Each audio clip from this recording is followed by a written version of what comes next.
नमस्कार दोस्तों। कभी मैंने कहीं एक लाइन पढ़ी थी, स्वयं से बढ़कर कोई हमसफर नहीं होता। और ये बात बहुत हद तक सही भी है। हम अपने सबसे बड़े हमसफर होते हैं। हमें पता होता है कि हमें क्या इमोशनली और मेंटली सपोर्ट चाहिए, या हम किस तरह से खुश हो सकते हैं। हमारी बाकी चीज़ों की डिमांड सब लोग पूरा कर सकते हैं, लेकिन कुछ चीज़ें ऐसी हैं जो हमें अपने आप से करनी चाहिए, अपने आप के लिए करनी चाहिए। तो अभी पिछले दिनों खूब काम रहा, त्योहारों का, आने जाने वालों का। तो अब उनसे मैं ले रही हूँ एक ब्रेक, ताकि थोड़ा अपने बारे में सोच सकूं, अपने बारे में कुछ कह सकूं और कर सकूं। तो इसके लिए मैं जा रही हूँ एक ट्रैवलिंग पे। उससे पहले मैं आपको बताना चाहती हूँ कि मैं अपनी ट्रैवलिंग में किन किन बातों का ध्यान रखती हूँ, किस तरह से पैकिंग करती हूँ। कोशिश होती है कि मुझे किसी तरह की बाहर जाके कोई प्रॉब्लम ना हो। मैं जब भी अपनी ट्रैवलिंग स्टार्ट करती हूँ तो मैं कहाँ जा रही हूँ, कैसी जगह, उसके मुताबिक अपने सामान की एक लिस्ट बनाती हूँ और लिस्ट के हिसाब से अपना सारा सामान एक जगह इकट्ठा करती रहती हूँ। कहाँ ट्रैवलिंग करने जा रहे हैं, इस बात को ध्यान में रख के हमें पैकिंग करनी चाहिए। वहाँ का वेदर कैसा है, वहाँ हम क्या पहन सकते हैं और क्या नहीं पहन सकते, वहाँ सर्दी है या गर्मी, बारिश है या धूप, इस बात का हमें पूरी तरह से पता होना चाहिए। कभी भी अपने सामान में बेवजह फालतू की चीज़ों को ना लें, उन्हें ना पैक करें। कोशिश करें कि सामान कम लेकिन आपके काम आने वाला हो। बैग पैक करते समय मैं इस बात का पूरा ध्यान रखती हूँ कि मुझे जो भी वहाँ कपड़े पहनने हैं उनके पूरे सेट एक साथ में ही रखूँ, ताकि वहाँ जाके मिसमैच ना हो जाए। मैं अपने नाइट सूट्स और रिलैक्सिंग कपड़ों को ऐसी जगह रखती हूँ कि जल्दी से एक्सेसिबल हो जाए मेरे लिए।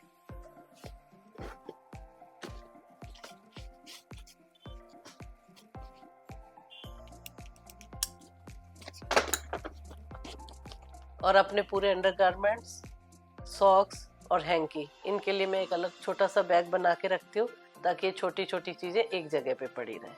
अपने जूते चप्पल, चाहे मेरे नए हो चाहे पुराने, कभी भी डायरेक्ट बैग में नहीं डालती मैं।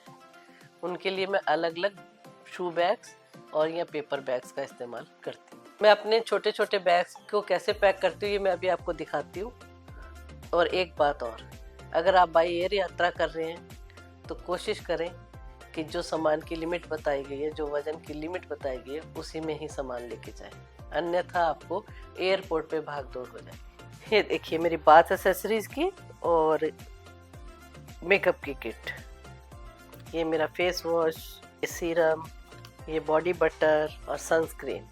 लड़का जाए चाहे लड़की, सनस्क्रीन ले जाना कभी ना भूलें। ये मॉइस्चराइजर, ये भी उतना ही जरूरी है स्किन केयर के लिए। शैम्पू बड़ी बॉटल नहीं लेके मैं छोटी बॉटल्स में पैक कर लेती हूँ, शैम्पू और कंडीशनर। मेकअप रिमूवर के लिए cotton pads, makeup brushes, kajal, mascara, eyeliner, lipstick, lip gloss, eye shadow, deo, foundation, brush, mirror, comb, safety pins, रबड़ बैंड्स, बिंदी, क्लिप्स और कुछ सैनिटरी नैपकिन्स। और ये फेस पाउडर। ये है मेरी बाथ और मेकअप किट। ये है मेरी मेडिसिन किट नंबर 2, जिसमें मैं सारी जो मुझे मेडिसिन लेनी होती है डेली वाली वो भी, और कुछ बेसिक मेडिसिन साथ में लेके चलती हूँ। ट्रांसपेरेंट हो तो मुझे बड़ी आसानी से सब दिख जाता है और मिल जाता है। स्लीक है तो आ भी बड़ी आराम से जाती है। और ये है मेरा मैजिक बैग, जिसके लिए मैं आपको अलग से एक वीडियो बना के बताऊंगी। इससे मेरी बहुत सारी ज़रूरत की चीज़ें हैं जो कभी भी कहीं भी काम आ जाती है। इसको मैं इमरजेंसी किट बोलती हूँ।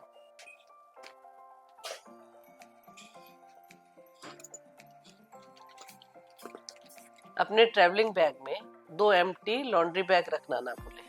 वहाँ पे जाके आप अपने गंदे और साफ कपड़ों को सेग्रीगेट कर सकें, अच्छे से रख सकें। इसके लिए जरूर से लॉन्ड्री बैग भी लेके जाएं। ट्रैवलिंग में हमेशा अपने पास 1-2 छोटे टॉवल, वेट और ड्राई टिश्यू जरूर कैरी करें। ट्रैवलिंग के लिए जो भी मैंने बातें बताई या सुझाव दिए, उम्मीद करती हूँ आप लोगों को पसंद आएगी। आप भी अपनी तरफ से अपने सुझाव मुझे दें। मैं इंस्टाग्राम पे भी छोटी छोटी रील्स डालती हूँ, आप उन्हें भी अपना प्यार दें और मेरे वीडियो को ज़्यादा से ज़्यादा लाइक, शेयर और सब्सक्राइब करें। Thank you.